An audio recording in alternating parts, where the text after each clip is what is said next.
우리는 지난 사순절 기간 동안 6주간의 이제 특별 새벽 기도회를 통해서 예수님이 공생애 시작하시면서 도대체 어떤 길을 걸어가셨나, 그 예수님이 걸어가셨던 길에 대한 묵상을 좀 해봤습니다. 그래서 첫 번째로 광야의 길을 묵상했고, 두 번째로 갈릴리로 가는 길, 그리고서는 예루살렘으로 가는 길, 그리고 이제 산을 오르는 길, 그 변화산에 대한 이야기를 나누었고, 그리고 나서는 겟셋마네, 그리고 마지막으로 어제 십자가의 길까지 나눴습니다. 자, 십자가에서 이제 예수님은 자신의 사명을 마치셨습니다. 죽으셨지요. 죽음은 이제 모든 것이 끝난 것을 의미합니다. 그래서 사람들은 다 예수님은 여기서 끝이다라고 생각했습니다.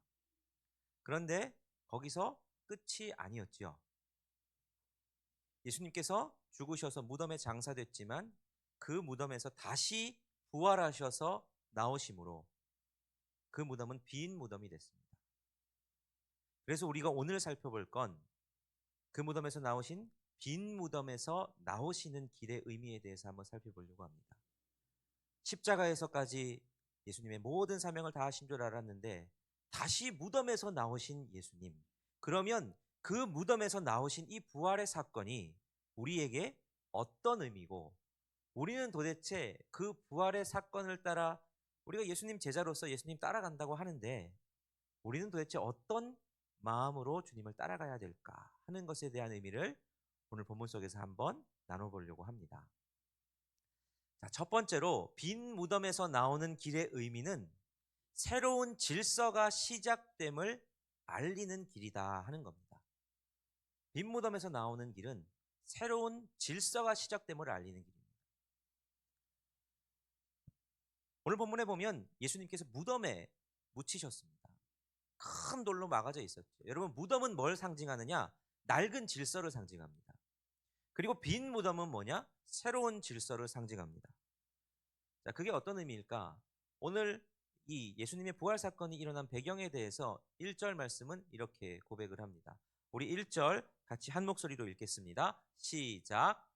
안식일이 다 지나고 안식 후 첫날이 되는 새벽에 막달라 마리아와 다른 마리아가 무덤을 보려고 갔더니, 자, 예수님께서 돌아가신 요일은 금요일입니다. 그래서 우리가 성금요일이라고 부르죠. 그리고 유대인들에게 있어서 안식일은 토요일입니다. 그러니까 안식 후 첫날은 오늘 지금 우리가 맞이한 주일입니다. 금요일에 돌아가셨고 토요일을 지나 주일 새벽, 막달라 마리아와 다른 마리아, 이 여인들은 주님의 시신을 수습하기 위해서 무덤을 찾아갑니다. 자, 그런데 놀라운 일이 벌어집니다. 주님이 무덤에 안 계신 겁니다. 그리고 천사를 만납니다. 근데 그 천사가 이 여인들에게 뭐라고 하느냐? 5절, 6절을 보면 이렇게 말하죠. 우리 이것도 같이 한번 읽겠습니다. 시작.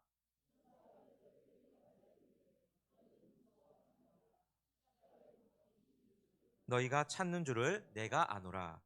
그가 여기 계시지 않고 그가 말씀하시던 대로 살아나셨느니라. 와서 그가 누우셨던 곳을 보라.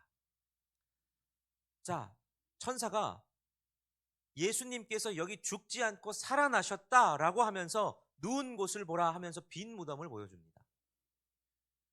아까 앞에 말씀드렸듯이 무덤은 낡은 질서를 상징합니다. 왜냐? 여러분, 하나님께서 태초에 천지를 창조하셨지요.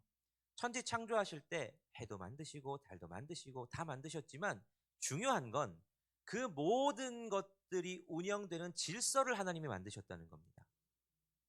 아침에 해가 떠오르게 하셨고 해가 지고 달이 떠오르게 하셨습니다.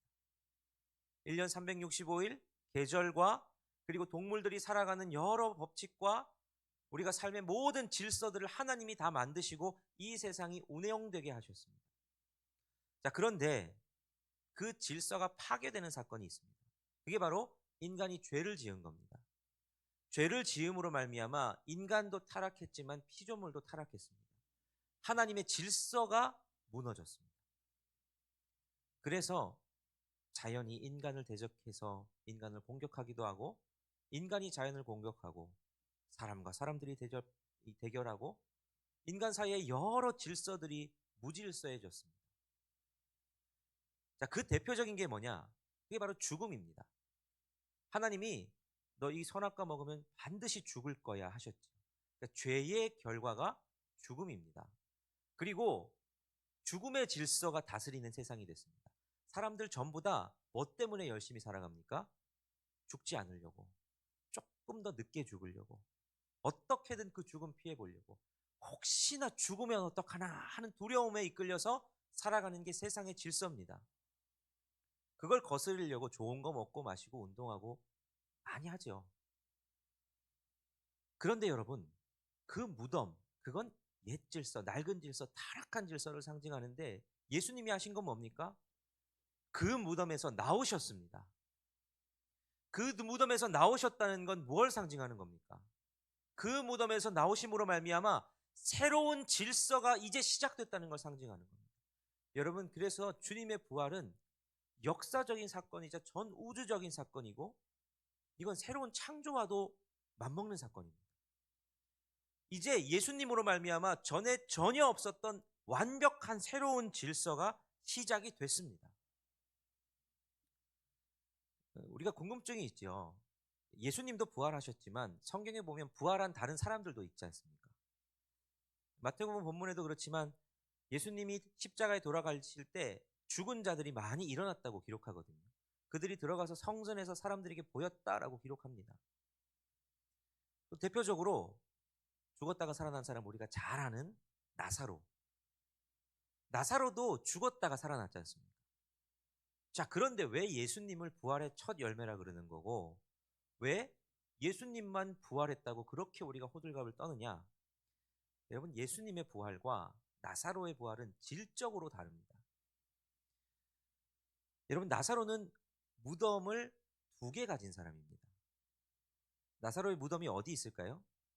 하나는 나사로의 집이 있었던 베다니에 있습니다. 지금도 성지순례 가면 그 베다니 나사로 무덤이라고 하는 곳을 가볼 수 있습니다. 그리고 또 하나의 무덤은 어디 있느냐? 구브로라고 불렸던 키프로스 섬에 있습니다. 나사로가 이후 거기서 사역하다가 거기서 죽습니다. 그래서 나사로의 무덤이 키프로스에 있죠. 자, 이게 뭘 상징합니까? 나사로는 죽음에서 부활했습니다. 그런데 얼마 살다가 다시 죽는 존재입니다. 그건 예수님의 부활과는 질적으로 다릅니다. 예수님의 부활은 어떤 의미냐? 죽었다가 살아나서 다시 죽는 그 부활이 아닙니다. 지금도 살아계셔서 빈 무덤을 증거하고 계신, 그래서 이제는 죽음이 다스리는 것이 아니라 새로운 질서를 내가 시작했다라고 하시는 것이 예수님의 빈 무덤이고 부활입니다. 그러므로 무덤 앞에 서 있는 세상 사람들은 어떻게 죽을까? 어떻게 하면 죽음을 피할까 고민하지만 빈 무덤, 부활을 마주한 그리스도인들의 삶은 이제 우리는 옛 질서, 무덤의 질서, 낡은 질서, 죽음의 질서가 아니라 부활하신 예수 그리스도께서 세우신 새로운 질서 속에 살아가는구나 하는 걸 붙드는 겁니다. 그게 무슨 차이입니까, 여러분? 죽음의 질서를 붙드는 사람들은 내가 어떻게 하면 죽지 않을까? 조금만 일이 생겨도 그 절망과 낙심 이대로 끝나나 보다 하는 것으로 결국은 귀결되죠. 근데 여러분, 새로운 질서를 붙드는 우리는 어떻게 됩니까? 주님의 부활과 함께 우리도 이 땅에서 죽음을 맞이하지만 다시 부활할 것이고 우리가 주님과 함께 영원히 살 것이라는 그 주님이 세우신 새로운 질서를 붙잡고 살아가기에 이 땅에 질병도 올 수 있고 어려운 일도 올 수 있고 심지어 죽을 수도 있겠지만 그것에 영향을 받지 않습니다. 그것을 넘어서는 새로운 질서 속에 살아간다는 건 이 세상의 낡은 질서와는 전혀 다른 것을 바라보고 살아간다는 것을 의미하는 겁니다. 그게 예수님의 빈 무덤에서 나오는 길이 우리에게 알려주시는 은혜지. 두 번째로 예수님의 빈 무덤이 알려주는 것은 빈 무덤에서 나오는 길은 갈릴리로 가는 길이다 하는 겁니다. 자, 이게 무슨 의미일까? 갈릴리로 가는 길이라는 게 무슨 의미일까? 우리 특별 새벽 기도회 둘째 날에 함께 갈릴리의 길에 대해서 나눌 때 갈릴리란 뭘 상징하느냐 하면 갈릴리로 가는 길은 내가 영광을 얻고 성공하기 위한 길이 아니라 영적 전쟁터 한복판으로 들어가는 길이 갈릴리라고 나눴습니다. 예수님 갈릴리로 가셔서 뭐 하셨냐면 귀신 들려서 보지 못하고 말 못하는 사람을 고쳐주시고 귀신을 내쫓으십니다. 여러분, 그 귀신 들려서 말 못하고 보지 못하는 사람이 상징하는 게 바로 우리 사는 삶입니다. 우리는 온전히 주님을 보지 못하고 바른 말 하지 못하고 억눌린 채로 사단의 영향력 아래 살아가는 세상이지요. 근데 예수님이 하신 건 뭡니까? 승리하셔서 영광 받으시기 위해 예루살렘으로 가시는 게 아니고 갈릴리로 가십니다. 그래서 영적 전쟁터 한복판에서 하나님의 왕되심을, 승리를 선포하고 우리를 자유케 하십니다. 그게 갈릴리의 의미인데, 오늘 천사가 이 여인들에게 뭐라고 고백하느냐? 7절 말씀 같이 한번 읽어보겠습니다. 7절 말씀입니다. 자, 시작.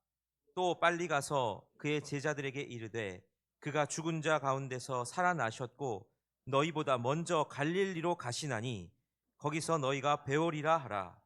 보라, 내가 너희에게 일렀느니라 하거늘. 자, 예수님이 살아나셨다는 이야기를 하는 것과 동시에 어떤 소식을 전하라 하십니까? 너희보다 예수님이 먼저 갈릴리로 가신다라고 알려줍니다. 자, 예수님 부활하셨습니다. 부활했으면 어떻게 해야 됩니까? 자기 십자가에 못 박은 사람들 다 쫓아가가지고 야, 나 부활했다 알려줘야 속이 좀 편할 것 같고 뭔가 이게 우리의 가슴을 시원하게 할 것 같은데, 예수님이 예루살렘으로 가진 않으십니다. 갈릴리로 간다 말씀하십니다. 왜 예수님 갈릴리로 가시는 겁니까? 처음 갈릴리로 가셨던 목적과 똑같습니다. 영적인 전쟁터 한복판에서 낡은 법칙에 억눌려서 사는 우리 가운데 새로운 질서를 알려주시고 우리를 해방시키시고 영적 전쟁에서 승리하게 하시기 위해서 주님은 갈릴리로 가시겠다 하신 겁니다. 여러분, 그것뿐만 아닙니다. 28장 우리 9절부터 10절 말씀, 이번엔 예수님이 직접 말씀하십니다. 이것도 한 목소리로 읽습니다. 시작. 예수께서 그들을 만나 이르시되 평안하냐 하시거늘 여자들이 나아가 그 발을 붙잡고 경배하니 이에 예수께서 이르시되 무서워하지 말라. 가서 내 형제들에게 갈릴리로 가라 하라. 거기서 나를 보리라 하시니라. 예수님이 직접 갈릴리에서 나를 볼 수 있을 것이다 하십니다. 근데 거기서 끝나는 게 아니라 제자들에게 뭘 말씀하시느냐? 너희도 갈릴리로 가라. 그 형제들에게 갈릴리로 가라고 알려주십니다. 주님은 영광 받으시기 위해서 부활하신 게 아닙니다. 주님은 우리에게 새로운 질서 속에서 사는 그 능력 주시고자 부활하셨습니다. 그래서 영광 얻으려고 자기를 탄압한 모든 사람들에게 복수하려고 예루살렘으로 가신 게 아니라 갈릴리로 가십니다. 제자들의 실패의 흔적이 있는 갈릴리, 삶에 지지고 볶고 고통과 질병과 절망과 가난과 기근이 있는 그 갈릴리로 가셔서 부활의 새 질서를 선포하십니다. 근데 거기서 그치지 않으시고 너희도 갈릴리로 가라 말씀하십니다. 여러분, 이게 부활을 경험한 그리스도인들이 해야 할 삶의 자세입니다. 주님은 우리에게 우리도 갈릴리로 가라 말씀하십니다. 변화산 기억하시겠지만 변화산에 올랐던 제자들은 예수님이 영광스럽게 변화되자, 그리고 엘리야와 모세를 만나자 주님, 가기 싫습니다. 여기서 초막 짓고 사시죠. 이야기합니다. 근데 예수님은 아니다, 내려가자 하십니다. 빈 무덤 앞에서 이 여인들은 천사도 보고 그 무덤도 봤습니다. 얼마나 은혜롭겠습니까? 와, 이런 일이 다 있네. 거기 머물고 싶었을 겁니다. 근데 예수님은 갈릴리로 가라 하십니다. 여러분, 이게 그리스도인의 부활을 경험한 그리스도인의 자세입니다. 우리는 주일 예배 모이죠. 주일 예배 때 모여서 은혜 받고 또 기도합니다. 내 삶의 문제들을 놓고 기도해서 응답받고, 여러분, 그거에 목적이 있다 생각하는데 주님은 거기에 관심이 있는 것 아니라 부활을 경험했으면 갈릴리로 가라 말씀하십니다. 그래서 오늘 부활주일 주님의 은혜를 체험한 우리는 이 예배당 문을 열고 나가서 다시 한 주를 사는 동안 갈릴리로 가는 겁니다.